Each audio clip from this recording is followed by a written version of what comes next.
Como bien hemos dicho en la introducción, el catabolismo es la fase degradativa del metabolismo, en la cual pasamos de unas macromoléculas grandes, con muchos enlaces, a unas moléculas sencillas, como estas de aquí, bastante más pequeñas, y podemos comprobar cómo en este proceso se han roto bastantes enlaces covalentes. Al romperse estos enlaces covalentes, que son enlaces fuertes, se libera energía. Y esta energía es la que se utilizará después en los procesos ligados a las funciones vitales. Y que sabemos también se acumula en forma de transportadores de energía, básicamente ATP. Podemos ver además que se pueden establecer varias fases.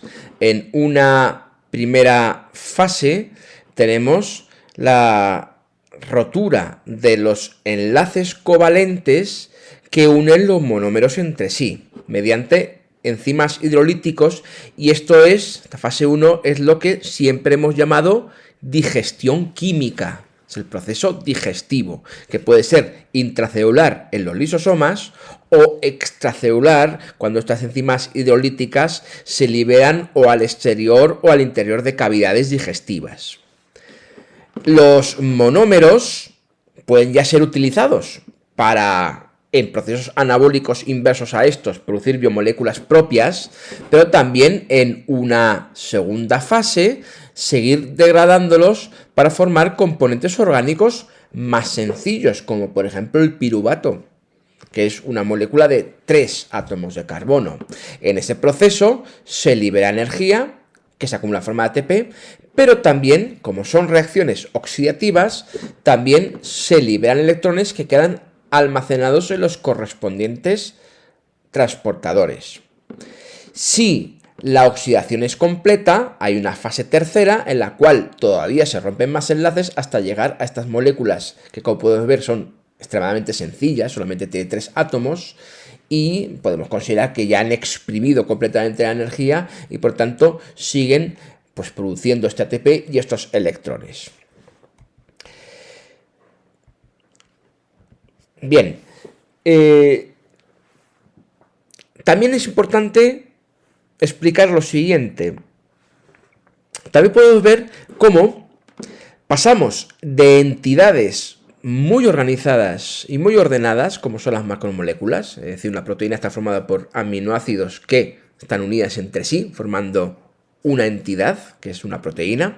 Poco a poco, en el proceso catabólico se va extendiendo en un mayor número de moléculas y por lo tanto esta organización va desapareciendo para al final formar un montón de moléculas pequeñas y dispersas. Con esto quiero decir que está aumentando la entropía del sistema. Por tanto, el catabolismo lo que hace es aumentar la entropía del sistema, y eso explica que las reacciones sean exergónicas y por tanto sean espontáneas. Luego, también vemos cómo la energía libre, que es la energía útil, ha de desprenderse de una forma gradual. Es decir, una molécula de glucosa directamente se puede combinar por oxígeno en la combustión en una sola reacción química que produce 686 kilocalorías por cada mol, que es una cantidad de energía enorme. Se podría hacer eso. De hecho, lo hacemos si acercamos una pastilla de glucosa a una llama. Pero la liberación de calor sería tan grande que el sistema, es decir, las células, aumentarían tanto su temperatura que acabarían todas las biomoléculas, especialmente las proteínas, desnaturalizándose, y por tanto sería contraproducente.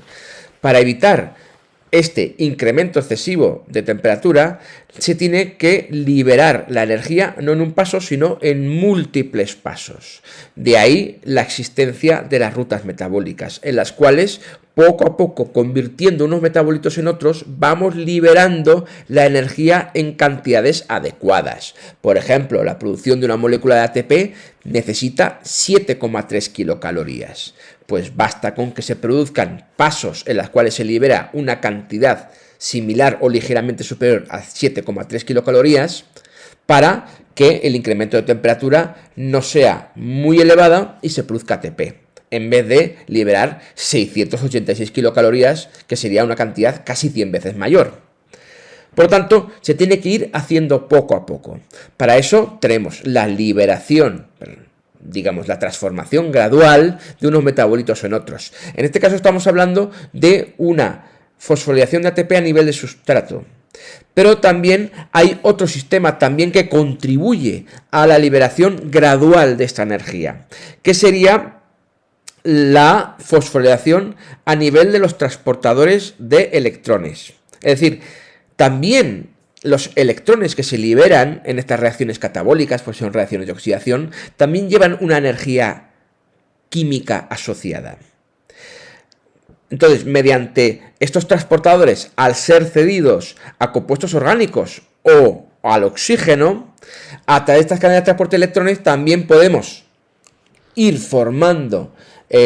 produciendo ATP y además de una manera gradual contribuyendo a almacenar la mayor cantidad de energía posible sin tener que incrementar excesivamente la temperatura del sistema y evitar el colapso debido a la desnaturalización.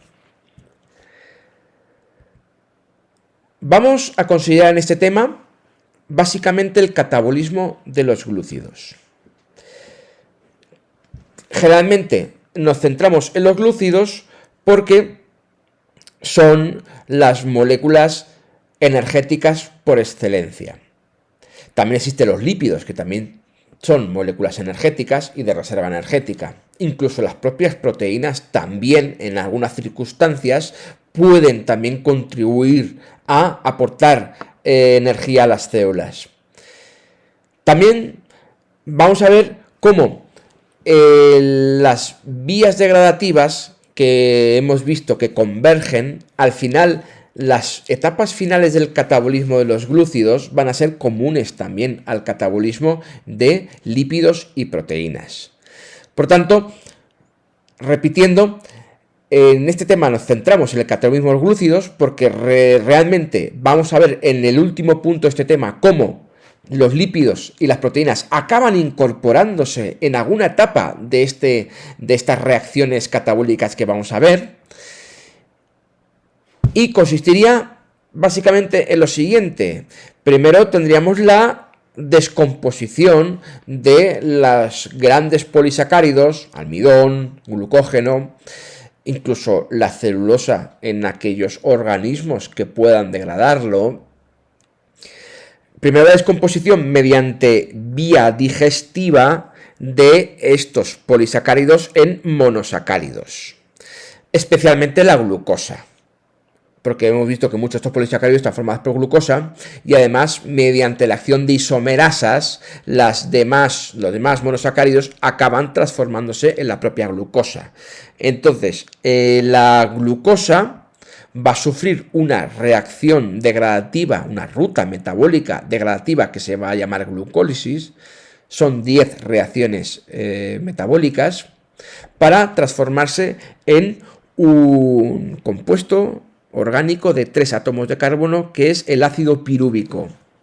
El ácido pirúvico lo vamos a denominar más frecuentemente como piruvato porque recordemos que los ácidos orgánicos que tienen el grupo carboxilo a pH 7 tienen este grupo ionizado con carga negativa porque liberan este protón.